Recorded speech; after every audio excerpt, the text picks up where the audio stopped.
बिस्मिल्लाहिर्रहमानिर्रहीम। इमाम अली अल्लाह के बंदों को दर्स हलाक दे रहे थे।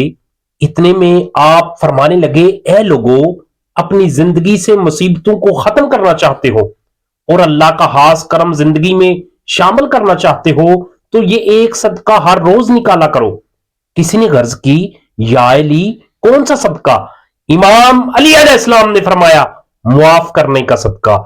याद रखना, मैंने अल्लाह के रसूल से सुना कि जो इंसान सुबह का आगाज इस नीयत के साथ करता है कि ए मेरे अल्लाह, मैंने हर उस इंसान को माफ कर दिया जिसने मेरा दिल दुखाया या तकलीफ पहुंचाई, तो अल्लाह इस इंसान के भी तमाम गुनाह माफ कर देता है और अपने फरिश्तों को हुक्म देता है कि आज के दिन में हर वो आने वाली मुसीबत जो इसके मुकद्दर में लिखी है इसको खत्म कर दो और वो तमाम दुआएं जो ये मेरा बंदा अपने दिल में रखता है इनको कबूल फरमा लो।